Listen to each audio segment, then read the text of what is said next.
Hello, everyone. I'm super excited. I am back with another interview in our summer interview series. If it's your first time seeing one of our interviews, my name is Nyala Thorpe, the CEO of Market Your Message, and I'm so excited because we really wanted to be able to bring you some experts this summer to help you understand social media better, for you to understand the climate that we're in, the changes that are happening online right now, and how you can leverage all what's happening to grow your business. So I'm super excited to introduce you to my speaker today, okay? Her name is Skyelar Garcia, managed by Skye is the name of her company. She's a social media coach and strategist. And listen to this, guys.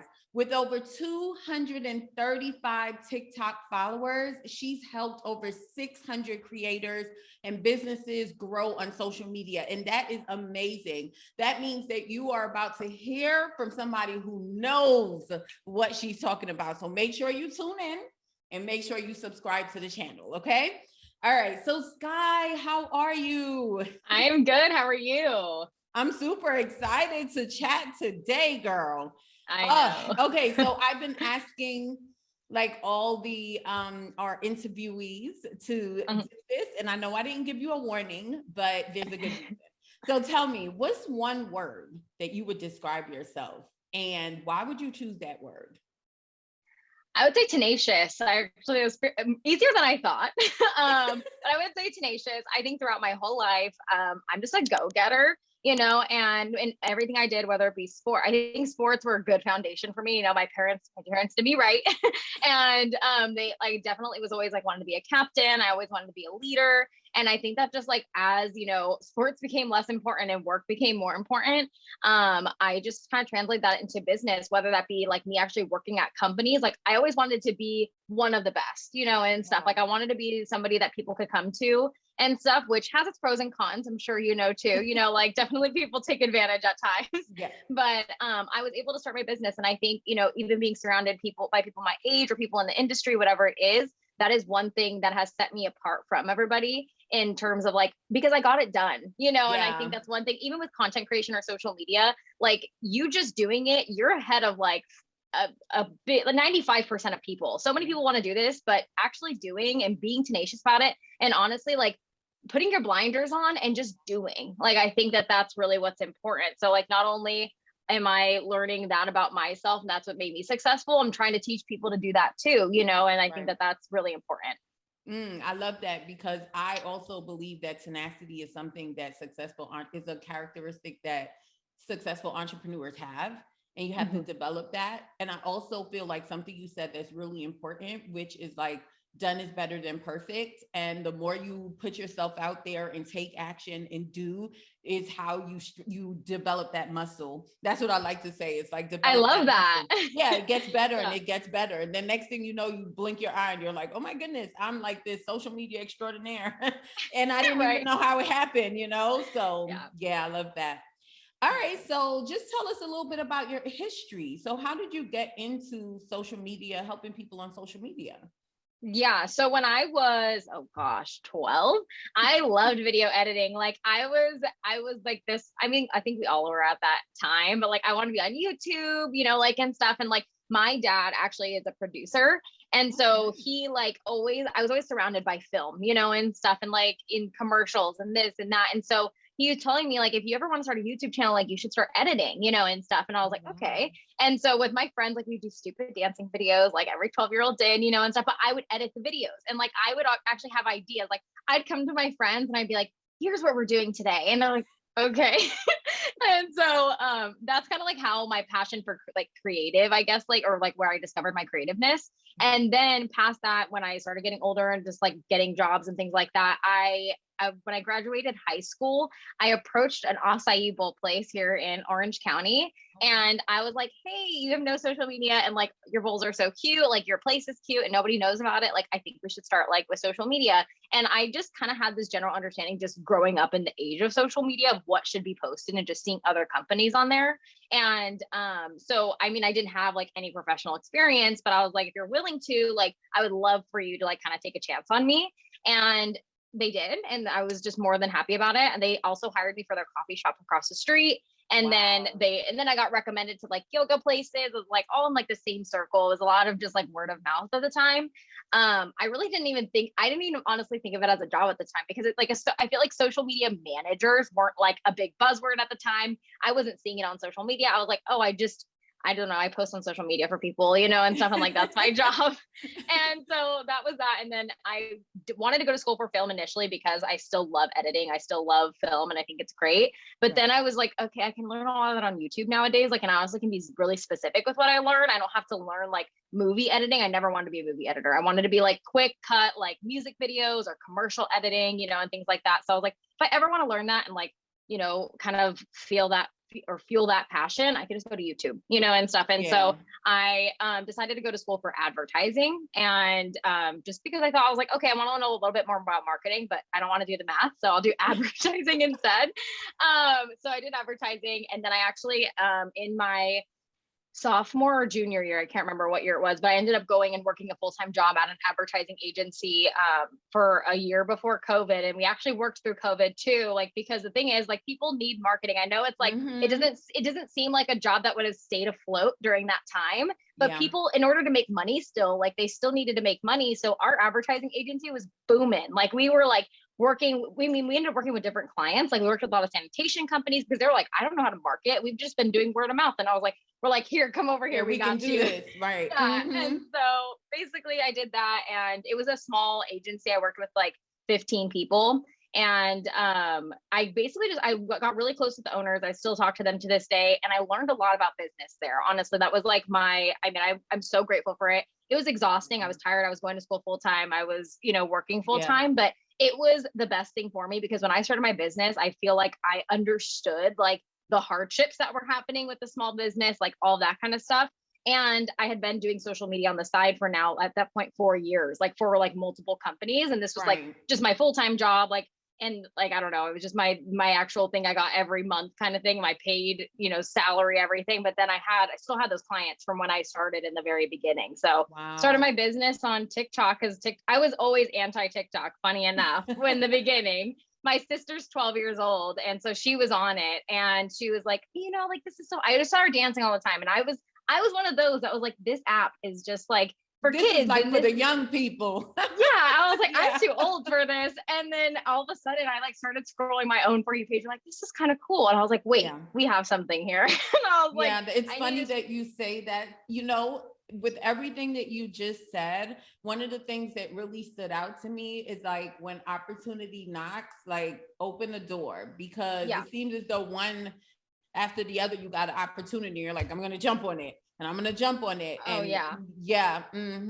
And then another thing, go ahead. I'm sorry. No, I was saying, now it's just spreading the knowledge. Like, it's really was just a source of, there you go, just saying everything I learned, you know? There you go. And that's what I was going to say. It's like, another thing is that through you know, taking up those opportunities, you've learned so much. So now you have so much that you can, you know, share on top of editing videos, you know? Yeah. And then another thing, because like, I don't know if you guys are really listening, because Skye just like dropped a whole lot on you all. You're going to have to listen to this a couple of times. Seriously, it was fire.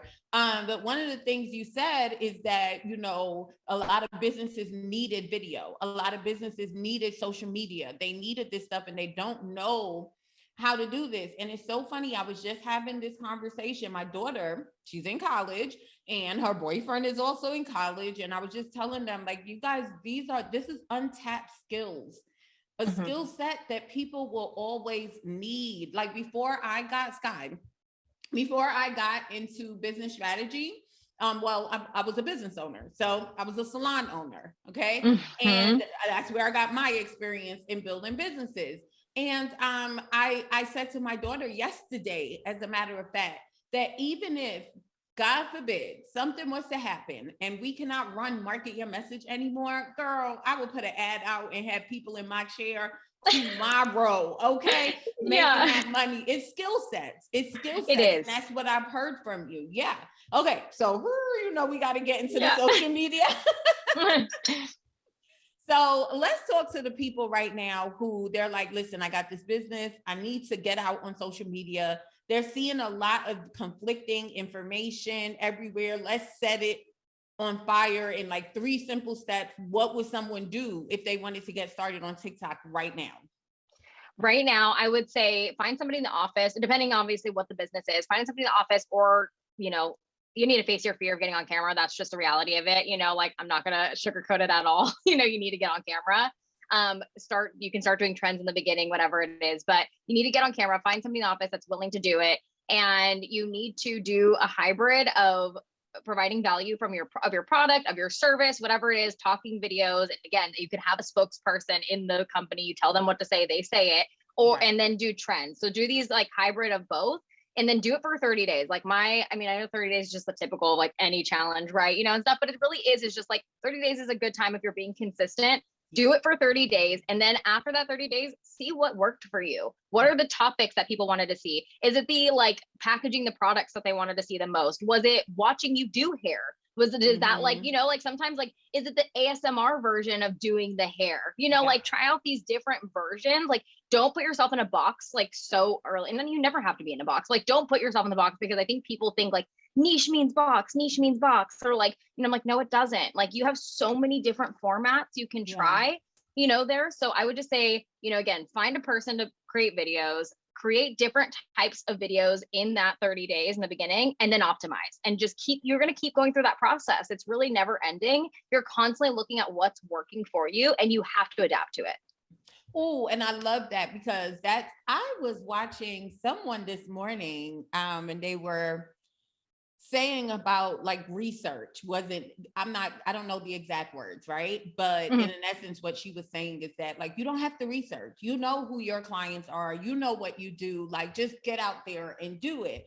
And I think that that's kind of what you're saying too, not necessarily don't research, because I'm a marketing expert, so I'm not going to say don't research, but just trying things, you know. Anyone that calls themselves an expert now, they actually try different things to say, this is what works for me. And I think it's a happy medium of research and doing it yourself too, because I think you can also do research in the midst of doing, you know, and stuff. Like too many people spend a crippling amount of time doing it in the beginning for like a month and a half, 2 months. And then they're like, oh, I wish I would have started back a couple months ago. It's like, yes, we all do. You know, it's like, you need to just do like we talked about in the beginning. So it's like, you can always do more research as you're going. You never have to prepare this whole creative brief for your TikTok, you know, like just start doing it.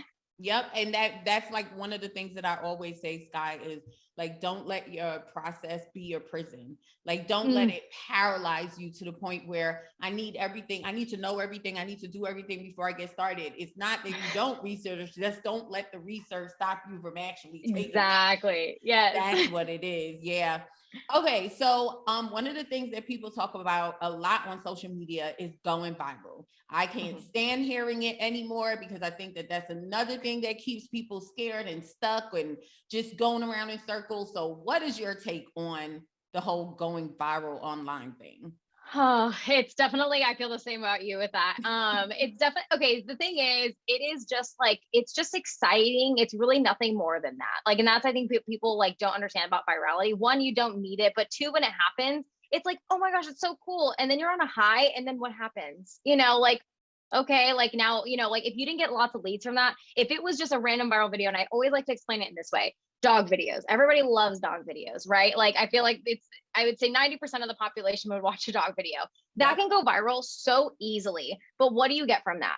What's going to happen past that? If you don't want your dog to become a dog influencer, there's nothing past that, you know? And so, I mean, really it comes to with your business, like getting value and putting value out there instead of focusing on the virality, because that will come maybe with time. And if it doesn't, and you're still building like an actual community of people that will buy from you, people that care about your business as if like your family, you know, like they think of you as friends, that is so much more important than the virality aspect. And I can tell you, I just made a post about this yesterday, that firsthand, my viral videos aren't the highest converting videos at all. You know, like, yes, I gain a lot of followers from it. And sometimes I honestly get annoyed with like getting followers from things, because I'm like, oh, like, you know, like that wasn't like, now people want this from me. And like, that's not something I give all the time, you know, and stuff. It's like really, And so it just becomes that problem, you know, and stuff. And so like, it's just social media. And like, it doesn't mean don't post anything, but it just means like, if you are getting a lot of followers from something and you're going viral for something, like pay attention to how you can work that into building value as well. Yeah, So that's it. I had a client one time that the same thing happened to her. She was in the financial industry and she had did this video. It was like around tax season. And she was just talking about like different tax laws and, you know, talking her opinion. And she didn't know it was going to go viral. Now she wasn't my client at the time, but this story is actually what made her my client because she ended up going viral on Instagram, but she had no systems. She had no offer. She had no way to, you know, turn that attention into actual money. And that is like the same thing that what you're saying is like focus on giving value, focus on structuring your business. So if you do end up going viral, you can actually leverage that. And you're going viral and you're getting in front of the quality, you know, the targeted people, the people that you want, you know. So yeah, most that makes so definitely. much sense. Yeah. Okay. So you talked about community. You didn't actually mention it, but it sounded like that's what you were saying, which is, Yeah. you know, it's really important to grow a community online. And I think that that's something that people forget too, Skye, right? Like they're like, I'm like, social media means social. It doesn't mean spamming me in the DM and you don't know me. It doesn't mean, you know, so how does one start building a community on social media? And what does that even mean? I think it's knowing, and like you said in the beginning, like, you know, your audience, you know, and even if you don't, you do after a few weeks of posting, you know who your target person is. And it's definitely understanding where they're at in life and like how you can continue to target that within your content so that they feel like you are, again, like their friend. You like, it's basically, you want them to feel like you're FaceTiming them, you know, a lot of the times. Like it doesn't need to be much more than that. And with that being said, it's like also important to engage with your audience and like, no matter how many followers you have, respond to the comments, you know, and stuff, because you're just like them, you know, like, yes, you have more knowledge in a certain topic, like that they don't, but I'm sure they do too, you know, like, and so that's really comes down to like, I know we can't respond to all just the emojis, right? Like the hearts and stuff like that. But when somebody's asking a valuable question and they need your help of some sorts, like try responding to as much as you can, because that's going to build your community and they're going to see you, because too many people don't do that. And so you're going to be, and you know, like you could say any of our markets are quote unquote saturated, like people like to say. But with that being said, like what sets you apart? And it's the fact that you treat your followers as if that you care, because you should, you know. And so I think that it's caring about your audience, treating them as they are real people, because they are, and responding to their comments, going live and providing the value, doing things like you're doing right now. Like you want the best for them and letting them know that, and like, you know, letting them know like, I want the best for you. I want you to succeed. Therefore, this is why I do this for you, whether it's creating a product, a service, whatever it is. Yeah.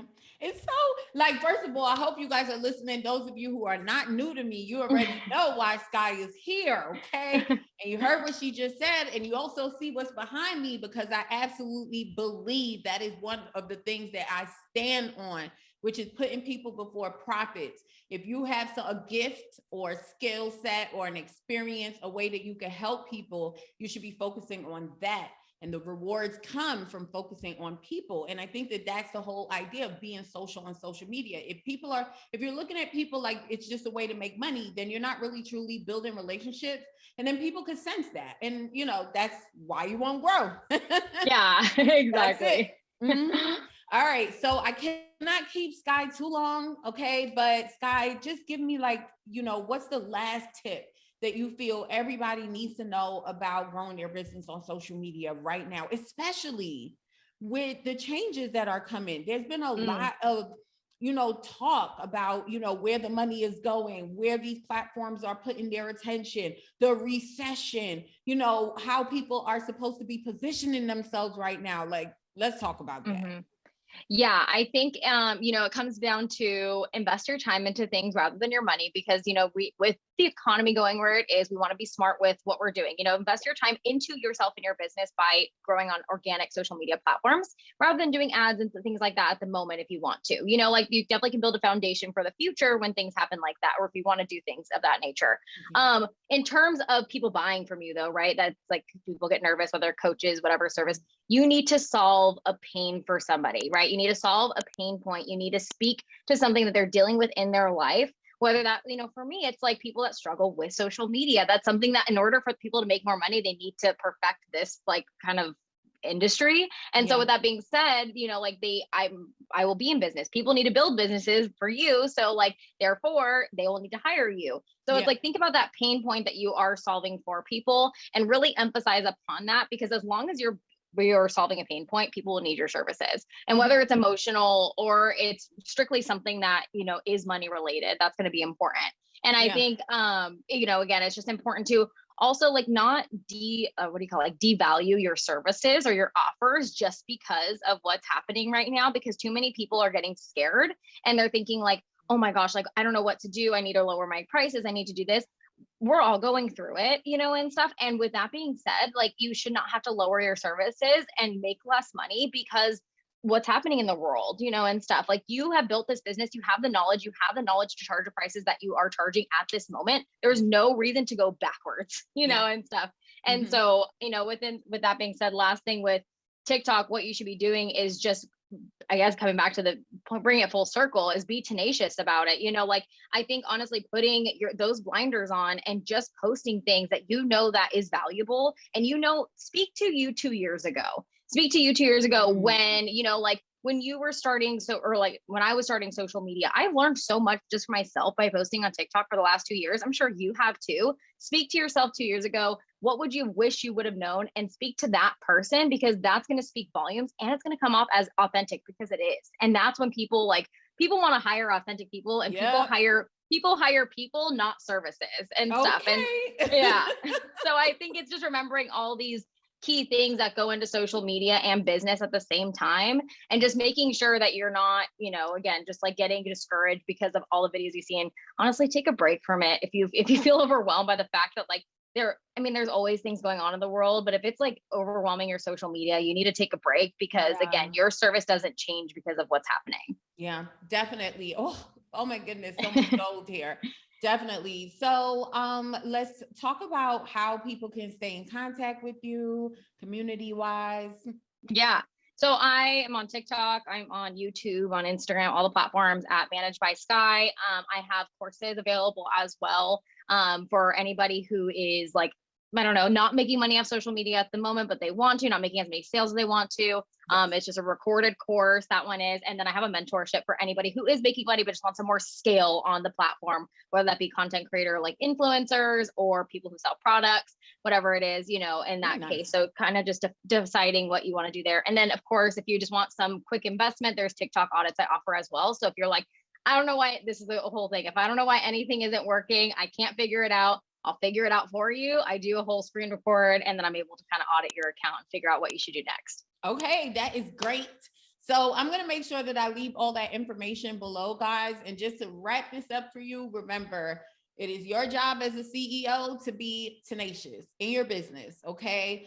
When it comes to running scared, don't run scared. There are so many things that you could do as a strategist. I know a great thing, which is diversifying the way you make money. So not really changing what you do, like what Skye said, not really changing what you do, but maybe changing in the way you deliver, or adding on top of what you're doing. There's so much that you could do. And that's why you want to stay locked into this interview series, continue to learn. And remember that knowledge is not power. The implementation of knowledge is. Okay? Yes. All right. All right. Bye, guys. Bye.